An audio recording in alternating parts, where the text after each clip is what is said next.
another all-metal airplane.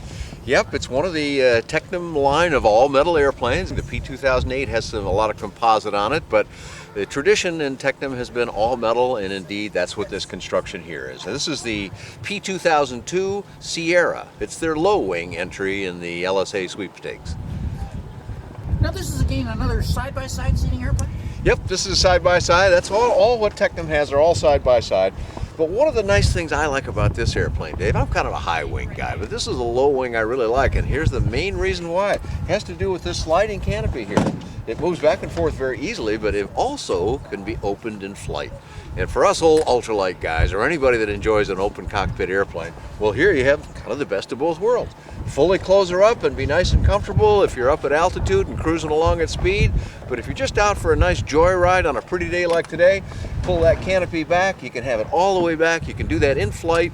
I'm not sure if they can do it at the very highest speeds, but I suspect you can. But I know at a more normal cruise speed, canopy open, you can stick your hands out, you can really enjoy the flight in this airplane. It's one of the nice qualities of the Sierra. A little different to get in the Sierra than a high wing airplane. You don't just turn around and sit down. You got to get up on this wing somehow like I'm sitting. But different than many low wings, the entry here is from the front. There's a step right there. So one step up, of course you're to avoid the leading edge here as it's clearly marked, but you can use the very sturdy canopy here as a handhold to get into the airplane. So this makes entry for a lot of people a little easier than entering over the back where you've generally got a long step to get up to the okay part of the wing where you can stand on it. So where do they keep the fuel in this airplane then? Well, this one's all held in the wings here, and if you bring your camera down, follow my hand, the usual GA type fuel filler right on top. Pull it up, and of course this was lockable, you see too, so you can keep the bad stuff out and only use it when you want to use it. That's good. And we've got 13 gallons per side in this airplane, 26 total. It's going to give you a cruise of endurance of at least 5 hours, and frankly that's more time than I want to sit in an airplane without a rest break, so it's all you need, I believe. It'll take you a long way. One of the things that I like about this airplane, Dan, is that you do have access to the engine compartment. A lot of these airplanes, it takes you 20 minutes to get into that engine compartment. Yeah, you got to have a tool, and you're doing fastener after fastener to get in, but look at this here, just two easy connections. I can do them both on the same side here. They pivot down, they're very nice connectors, and then you just open it up like the hood of a car. You've even got a little latch up here to hold it up, which I don't seem to be able to operate, but there it is. And here's the nice compact and sanitary installation that the Tecnam engineers have done.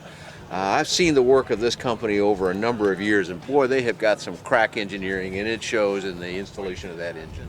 And that's the Rotax 100 horse that they're using? Yep, this is that old famous 912 ULS that produces 100 horsepower, scoots this airplane quite along at probably about 115 knot cruise in this airplane, and that'll get you around the country real well.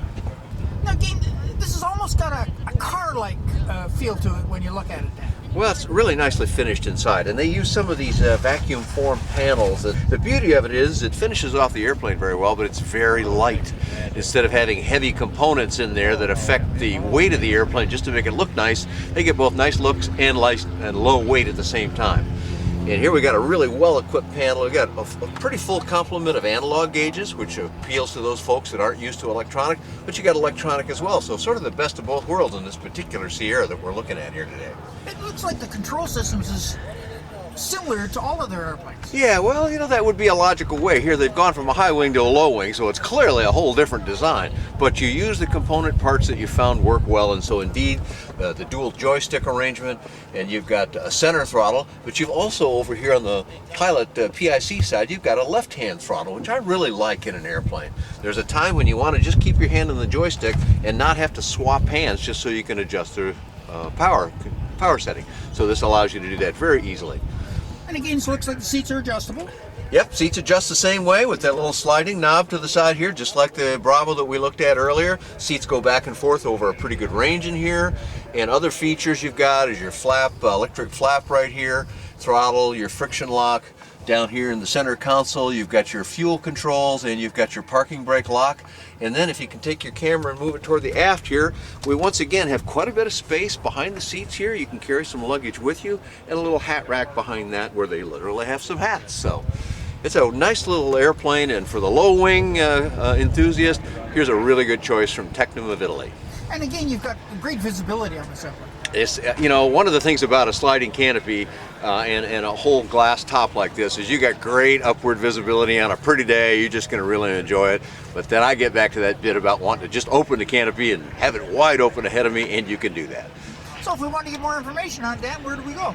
This airplane is represented here at the Midwest LSA Expo by the Heart of Virginia organization. So their website is Fly HOVA, Heart of Virginia, so HOVA, flyhova.com.